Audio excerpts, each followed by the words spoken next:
Pag nagbabasa po tayo ng isang paragraph,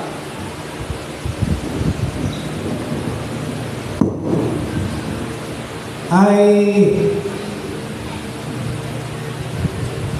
minsan po yung attention natin nasa isang sulok lang ng isang paragraph ng Bible. At yun na kagad yung palagi nating alam lang, yun lang yung alam natin. Pero, hindi lang po, yun lang ang madidiscovery natin sa isang paragraph. Bawat kataga na makikita natin sa Bible, ito ay hiningahan ng Panginoon. Kaya, lahat ng mga salita ay ito po ay beneficial sa atin. Kapag nagbabasa po tayo ng Biblia, marami po sa atin ang ginagamit ay kalaykay.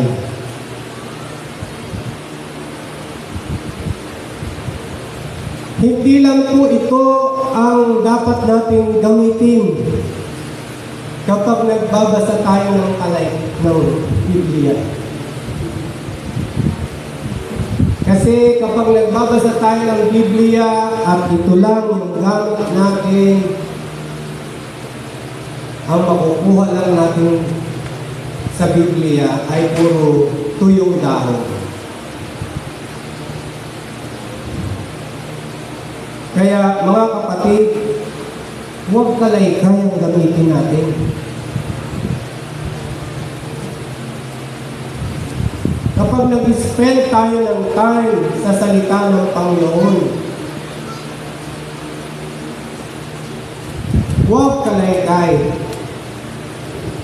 Kapag nag-spend tayo ng time sa salita ng Panginoon, ang gagamitin natin ay tiko.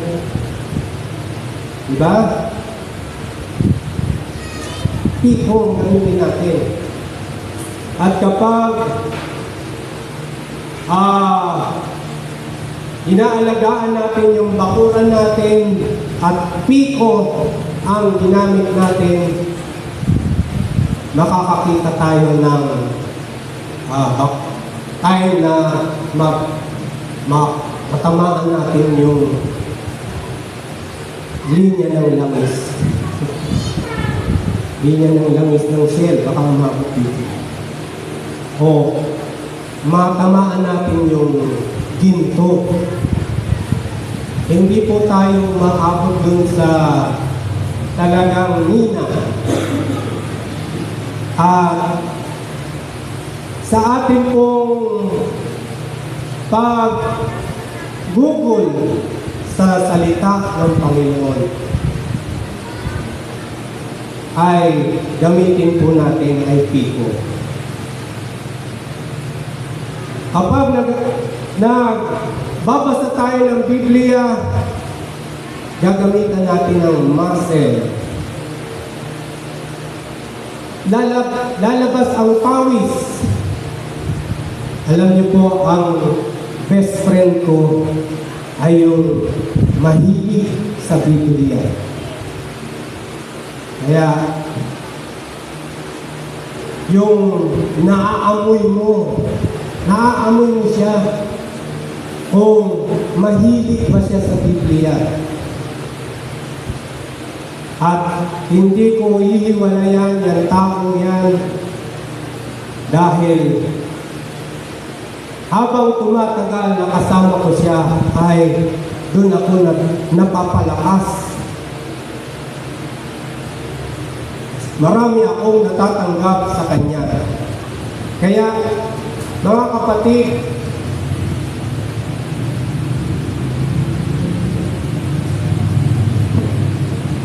magtagal tayo sa Biblia. At kaya ko nasabi yun, yung Hebrews 6, meron pong matanda na biblical siya na talagang nagkakasundo kami at palagi kaming nag-share ng banal na kasulatan. At ito ang palagi niyang ino-quote, ang Hebrews 6. Pero hindi rin siya naging balanse. Kapag nag-aaral po tayo ng banal na kasulatan, ay balanse po ang ating paraan ng pagbabasa.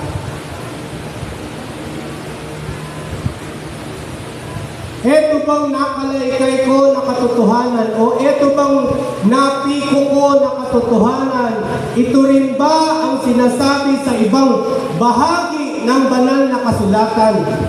Ito rin ba ang sinasabi sa Old Testament, sa 39 books na Old Testament? Ito rin ba ang sinasabi? O kung ito ang sinasabi ng Old Testament, ito rin ba ang sinasabi sa New Testament? Dahil kapag kumukuha tayo ng katotohanan at hindi ito sinusuportahan ng ibang katotohanan ng bahagi ng banal na kasulatan, ay meron pong panganib. Kaya nagdamihan po ang mga bulaang pagkaturuan. Dahil isang bersikulo ang kinuha nila at hindi nila tinimbang sa kabilang bahagi ng Biblia. At kapag ganun po ang paraan ng ating pagtingin, safe po tayo. Hindi tayo maliligaw. Amen ba, nanay? Amen ba, mga kapatid? Dito sa Hebrews 6, hindi po yung kapihan. Sa Hebrews 6, ano ba yung sinabi? Kung tayo'y tumigil na ng pagsasalita ng mga unang simulain na aral ni Kristo at tayo'y mga patuloy sa kasakdalan na huwag nating ilagay na muli ang kinasasaligan ng pagsisisi sa mga patay na gawa at ng pananampalataya sa Diyos. Kapag ginaglans mo natin yan, kapag nagbabasa po tayo, dadamdamin din natin yung, didiscoverin din natin yung, ano ba yung behind, between the lines.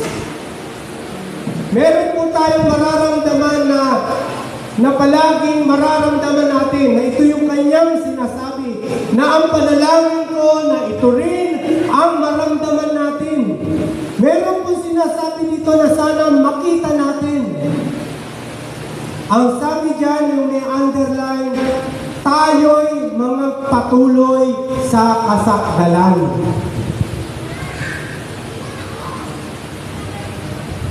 Huwag nating iiwan agad yun. Tayo'y mga patuloy sa kasakdalan. Ang momentum natin as Christian ay palaging paabante, pasulong. Ang sabi dito, yung gravity ng ating Christian life ay nagpapatuloy. Ano po yung nakikita natin dyan? Ito pa sa 1 Corinthians 3:1. Sabi ni Pablo, at nawa kapag nagbabasa tayo ng Bible, yung damdamin din ni Pablo ay dadamdamin din natin. Susuotin natin yung kanyang sapatos. Kaya kapag kalaykay lang ang ginagamit natin, hindi natin mararamdaman yung emotion ng manunulat. At sabi niya dito, ako mga kapatid, ay hindi makapagsalita sa inyo na tulad sa mga nasa espiritu, kundi tulad sa mga nasa laman, tulad sa mga sanggol kay Kristo ang nararamdaman ko sa inyo. Hindi ako makapagsalita ng spiritual. Nararamdaman niyo po yung emosyon ni Apostol Pablo na ano ba naman yan? Ang tagal-tagal niyo na sa laman. Ang tagal-tagal niyo na sa status na karnal. Huwag kayong magtagal yan sa status na karnal. Dapat merong paabante. Meron dapat na magpa-upgrade naman kayo. Kapag nananatili kayo sa laman, pag palagi kayong karnal, hindi yan ang expectation ko sa inyo mga taga-Corinto. Ano yung meron siyang between the lines na sinasabi sa atin si Apostol Pablo na ikinagagalit niya na parang naano siya. Hindi katanggap-tanggap, hindi yan ang normal na tinatawag niya ang sarili niya na Kristiyano. Inaangkin niya na siya ay anak ng Diyos. Siya ay na-convert. Inaangkin niya yung 2 Corinthians 5:17. Inaangkin niya yung John 1:12. But as many as receive Him, to them give He the power to become the children of God. Inaangkin niya ito. At sabi niya, lahat ng mga umaangkin na sila nga ay inampon ng Diyos, ay huwag kayong mag-stay sa carnality. Panahon na para lumago. Kaya sabi ni Pedro sa 1 Peter 2:2, gaya ng mga sanggol na bagong panganak, nasain ninyo.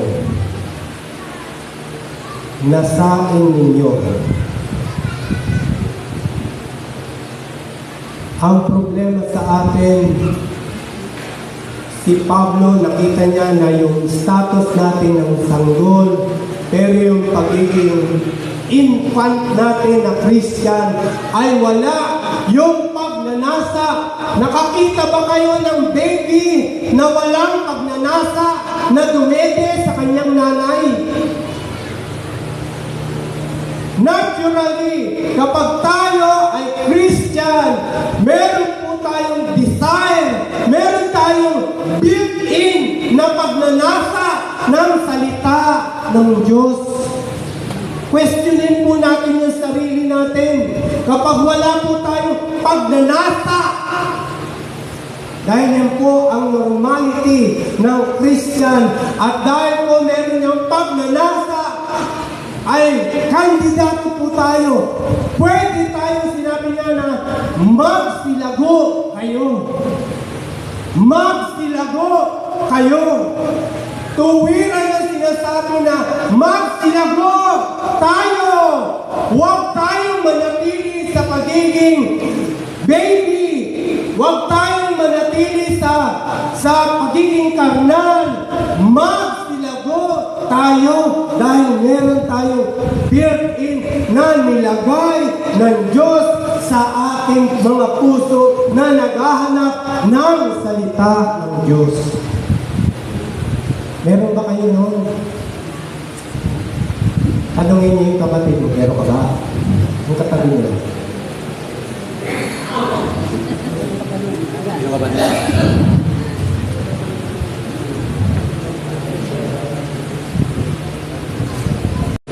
Mga kapatid,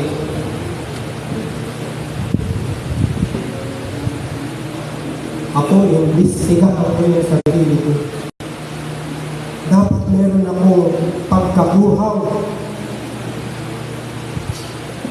Ang tao na buhay, ang Christian na buhay, ay merong nararamdaman na nauuhaw siya. Nagkikrave siya ng pagkain dahil siya ay buhay. Panatilihin po natin yung magkaroon tayo ng craving. Nauuhaw pa rin tayo. Hindi po matatapos ang ating pagkauhaw. Panatilihin natin, pagyamanin natin itong craving natin na yan, na nauuhaw tayo sa salita ng Diyos. Huwag tayong magpaligaw sa mga hatak ng sanlibutan. Dahil wala po silang magandang ipapangako sa inyo. Kaya, yung nakikita natin dito na between the lines, grow up.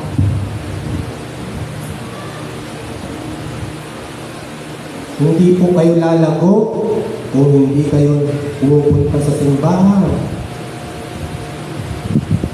Isang ebidensya na tayo ay lumalago ay tuwang-tuwa tayo. Ganang-gana tayo na magpunta sa simbahan. Tuwang-tuwa tayo. Siyang-siya tayo na magpunta sa simbahan. Yan po ang pansinin nyo sa inyong sarili. Na ebidensya po yan na tayo ay lumalago. Sabi sa 2 Peter 3:18, magsilago kayo sa biyaya. Dalawang beses ko nang nakita yan at direkta hayagan na sinasabi ni Pedro sa atin na tayo ay manatili, steady tayo, na umaabante, gumagalaw po tayo. Ang ating paggalaw ay hindi pa atras. Huwag po tayong manatili sa ating katayuan. Alam niyo ba, pag nanatili kayo sa inyong kinatatayuan, meron nang makikita kayong anay yan sa ilalim ng inyong paa. Kaya sinasabi dito sa mga anak ng Diyos, always on the go, always aggressive sa ating spiritual growth. Huwag tayong masatisfy na, alam ko na ang ibang bahagi ng Biblia. Alam ko na ang mga ibang bersikulo. Huwag po kayong maniwala kung ganyan po ang sinasabi ng inyong sarili. Kahit po ang sarili natin ay pwedeng magsinungaling. Hindi nyo alam, iba na ang bumubulong sa inyo. Magsilago po tayo. Let us grow.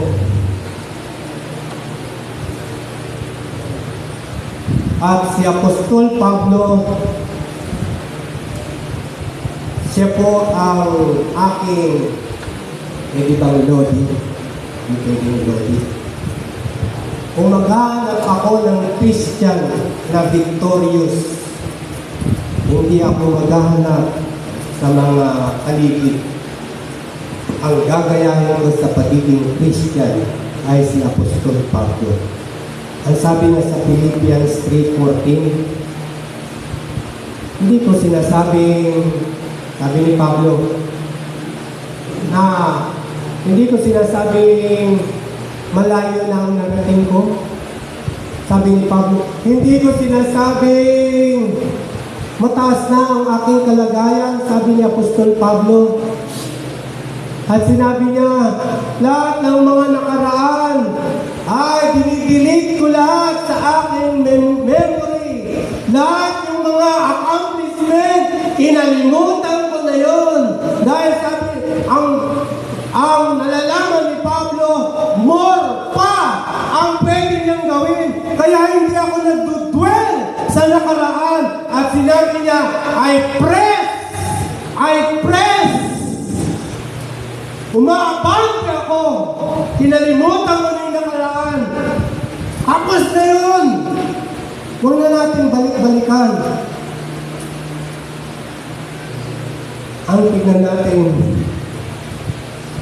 ang hinaharap ay press toward the mark. Mayroong pang gagawin ng Panginoon. Kapag in-apply ko itong versikulo na ito, meron pang gagawin ng Panginoon sa akin. Ang dami-dami pwedeng ipakilala ng Diyos sa atin. Ang dami-dami pang versikulo na insight na ibibigay sa atin. Pero ang nangyari, nakontento na tayo sa kalaykay lang.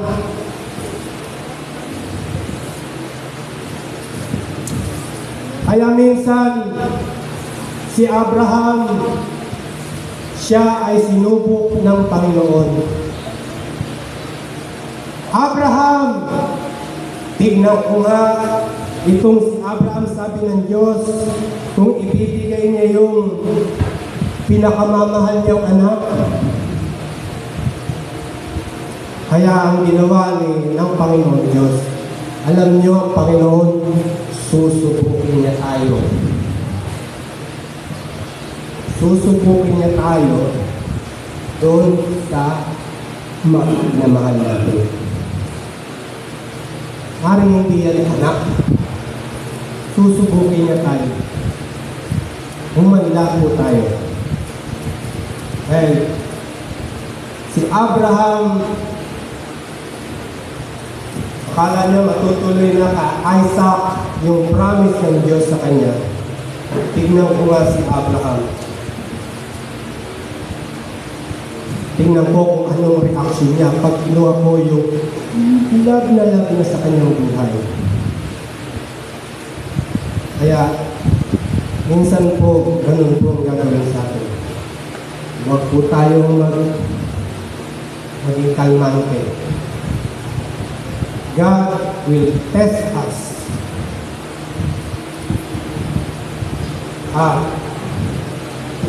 Pero no, after the test, yung aftermath ng pagsubok ng Diyos sa kanya. Sabi ng Panginoon Diyos kay Abraham, ngayon alam ko na ako ang number 1 sa buhay mo. Kasi handa talaga si Abraham na kitilin yung kanyang anak. At pinigil siya ng anghel ng Diyos at sabi ng Diyos sa kanya, ngayon, alam ko na ako nga ang nakaupo sa trono ng iyong puso. Ngayon, alam ko na ako ang sentro ng iyong buhay. Alam ko na hindi bahay ang sentro ng inyong buhay. Hindi pera ang sentro ng inyong buhay. Kasi handa mo yung pakawalan ang lahat ng bagay nito. Gusto niyo bang marating yung ganong status na ipagmamalaki kayo ng Diyos? Now I know that I am number 1 in your life.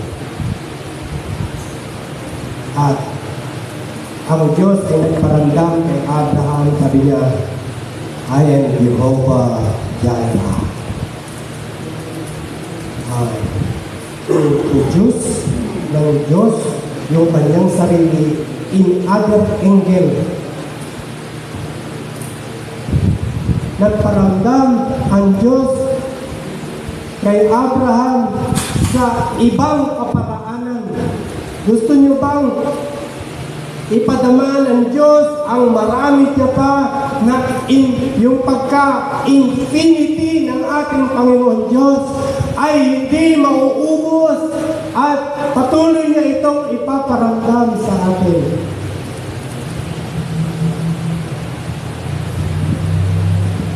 Huwag po tayong maging stagnant. Huwag tayo masatisfied. Kung hindi kayo nasasatisfied sa inyong katayuan, tama yun. Pero sa spiritual, dapat hindi rin kayo mas satisfied. Meron na ako. Dami ng laman ng aking savings. Satisfy na ako. Huwag po tayong masatisfy sa spiritual. Ang patuloy pa rin tayo. Napansin niyo ba yung parable of the sower? Yes, no? Nasa Matthew 13:1-8.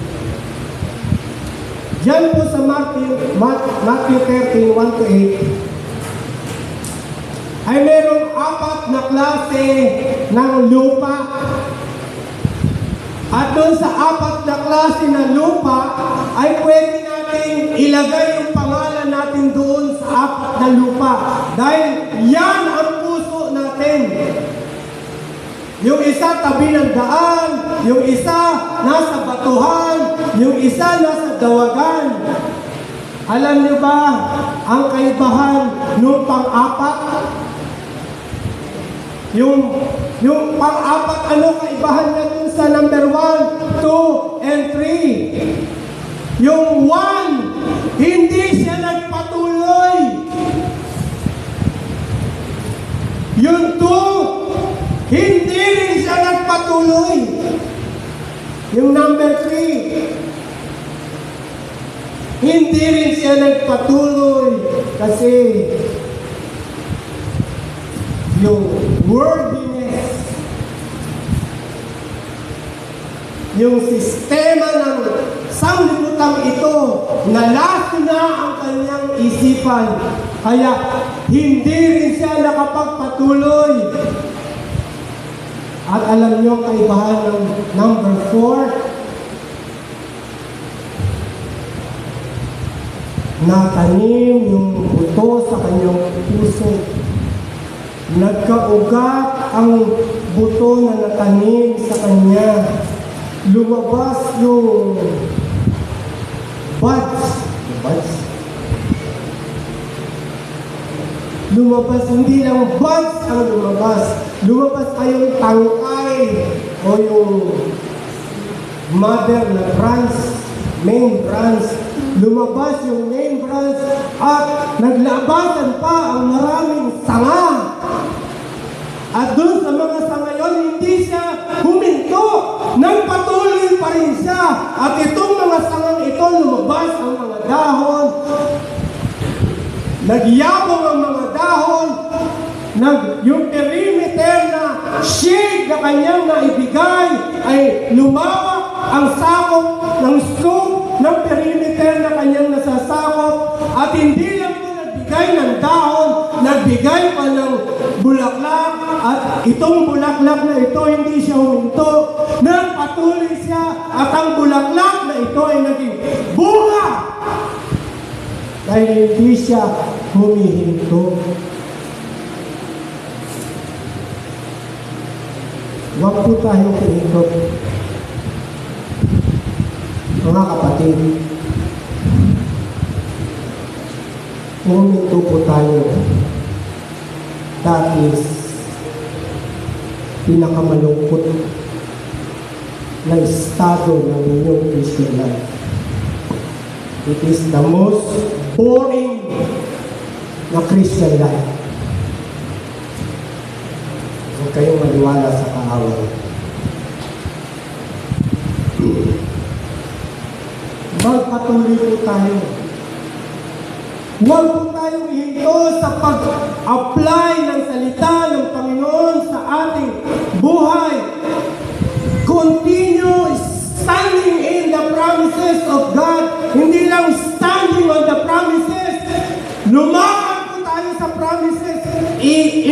I-execute natin ang banal na kasulatan sa ating buhay.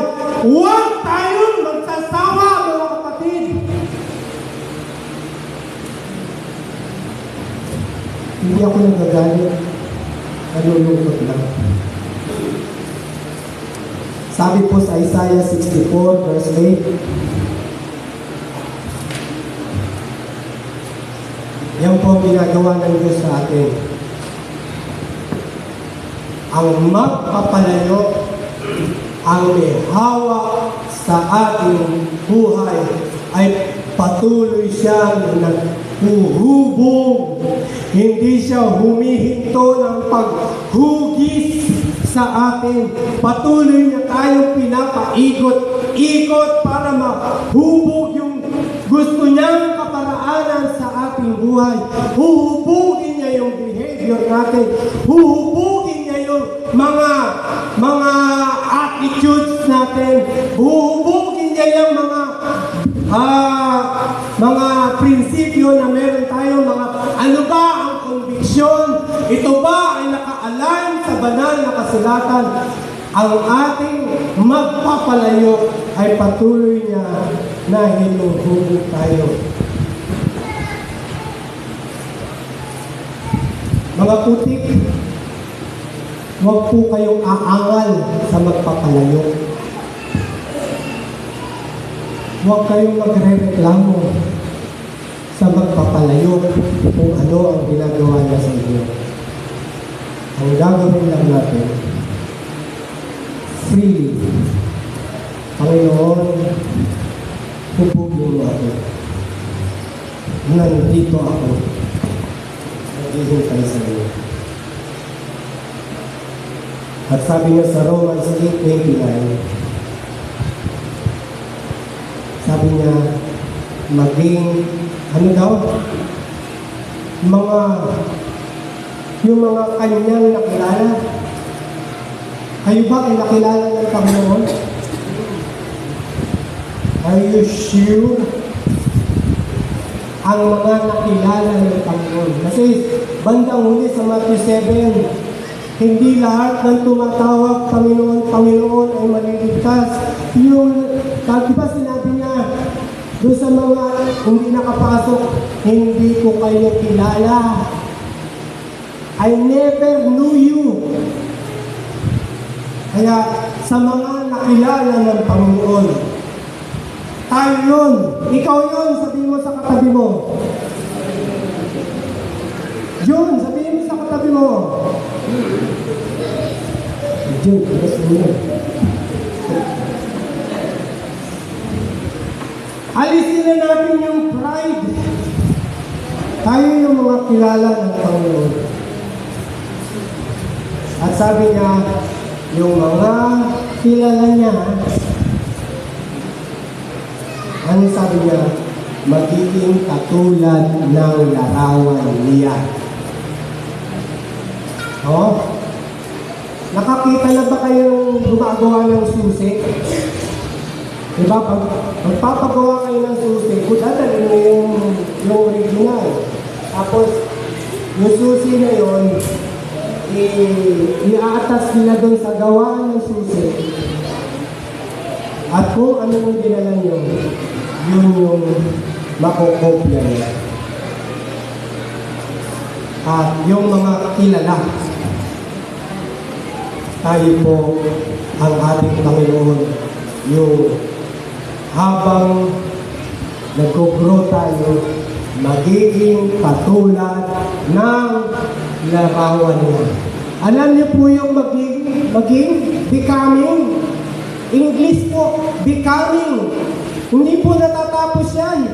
Becoming. I am becoming. I am becoming. Nagiging ako. Nagiging ako.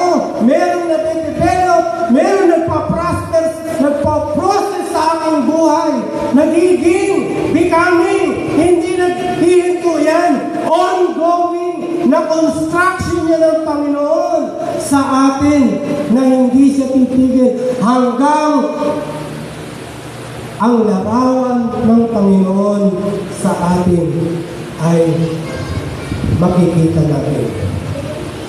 At tayo mismo mararamdaman natin. Amen?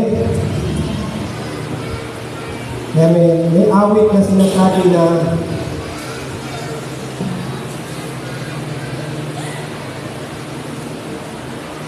change my heart, oh God.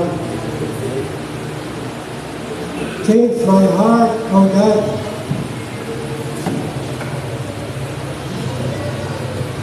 Change my heart, oh God. Panginoon, ito ang panalangin ko. Ibahin mo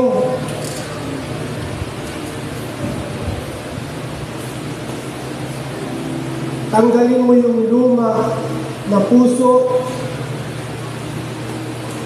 Mag-transplant ka ng bagong puso sa akin. Puso ng Panginoon.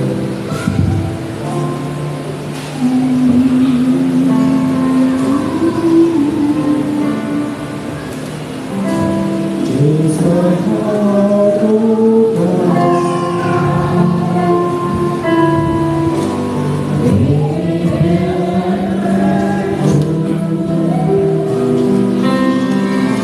Change my heart, oh God. Let me lie with you. Change my heart. Change my heart, oh God. Make it ever true. Make it ever true. Make me sincere. Make it true. Change my heart, oh God. When I be like you,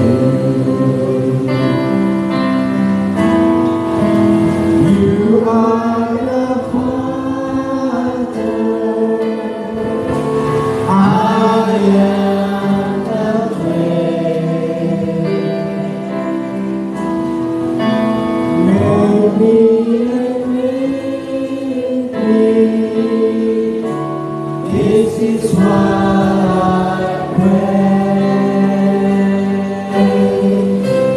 Change my heart, oh God. Make it ever true. Change my heart, oh God. May I be like you. Ito ba, gusto ba natin magkaroon ng pagbabago? Magkaroon ng pagbabago sa hinaharap. Magkaroon ng pagbabago sa kasalukuyan. Mangyayari lang yan, kaya alaw natin na magbago ang puso natin. Hayaan natin ng Diyos. Kaya, meron po tayong lugar ng pananangyan. Pwede niyo pong kausapin ng Diyos. Pwede niyo kausapin ng Diyos dito sa ating mercy seat. Pwede kayong mag-pray. Matagal-tagal na akong hindi nakakakita ng mga soldier ng San Jose na lumuluhod sa mercy seat.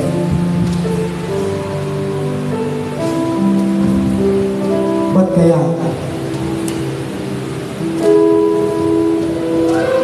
At ino-open natin yung pagkakataon.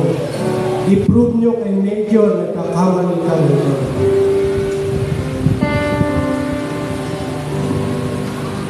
Ipakita natin, ayaw ipakita sa mga kasama natin na kayo ay lumuluhod. Yan po ang makakadagdag ng pagpapala sa atin kapag tayo po ay nakikita ng iba na tayo ay lumuluhod sa kanyang.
din sa iyo sa kanila, sa mercy seat. Ama, marahil itong pumipigil sa akin, ito pa yung mga latak. Ito pa yung pumipigil sa akin na lumuhod sa iyo. Ito po yung mga latak ng aking stubbornness, rebelliousness. Kaya Panginoon, change my heart, Lord God. Please, change my heart, oh God. There be light. Ama, maraming salamat. We are now becoming. We are all on the way. Hallelujah. Bless mo po, Panginoon, ng mga tao na nagsiluhod. Aba, kung 100 na tao lumapit sa iyo, 100 na pangangailangan, hindi ko po alam yun, Panginoon. Pero ikaw ay even the smallest details ng aming mga buhay, alam mo, Panginoon. Bless mo po, Panginoon, ng mga tao sa luhod. Si John, si Ana, si Brother June, si Sister Loli, si Mrs. Magsayo, si Nanay Crisenta, si Cathy, si Ronaline. Salamat po, Panginoon. We are bowing before you. If necessary, Panginoon, isusub-sub namin ang aming sarili sa iyo. To acknowledge that you are the one who occupying the centers. You are the sun in the solar system of our lives.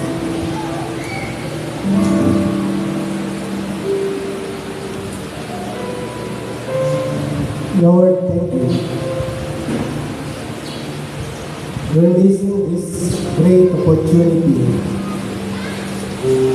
Sana kahit nasa bahay kami, Panginoon, ang ganitong momento ay hindi namin kakalimutan. In Jesus' name we pray. Amen. God bless. God bless. God bless. God bless po yung mga nakaupo. I know God ay in His own special way ay nangungusap sa atin. Tumayo po tayong lahat. Tanggapin natin ng benediction.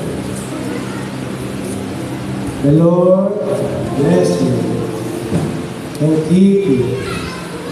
The Lord keep you. Lord, lift up His countenance upon you and give you peace. In Jesus' name we pray. Amen. Amen.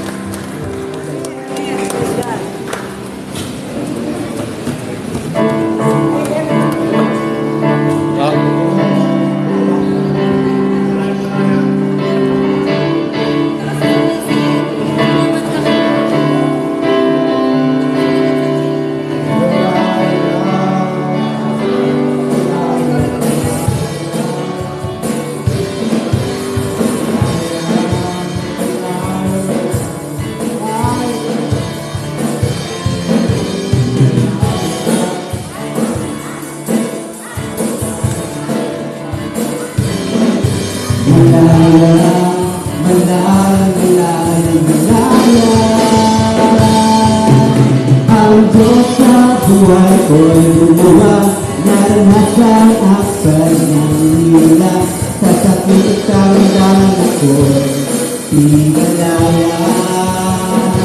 Ang kasalanan at ang kalungkutan, pinaulat ng Halimutan kapangyarihan ng Diyos ay ating nararanasan.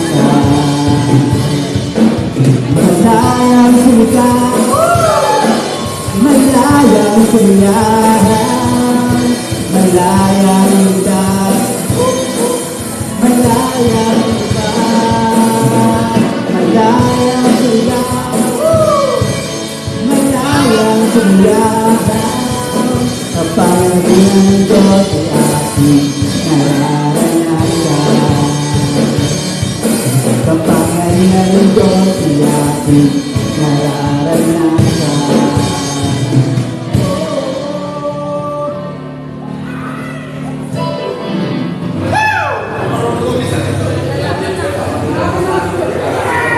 Buwan. Okay. Meron tayo mga kapatid nyo.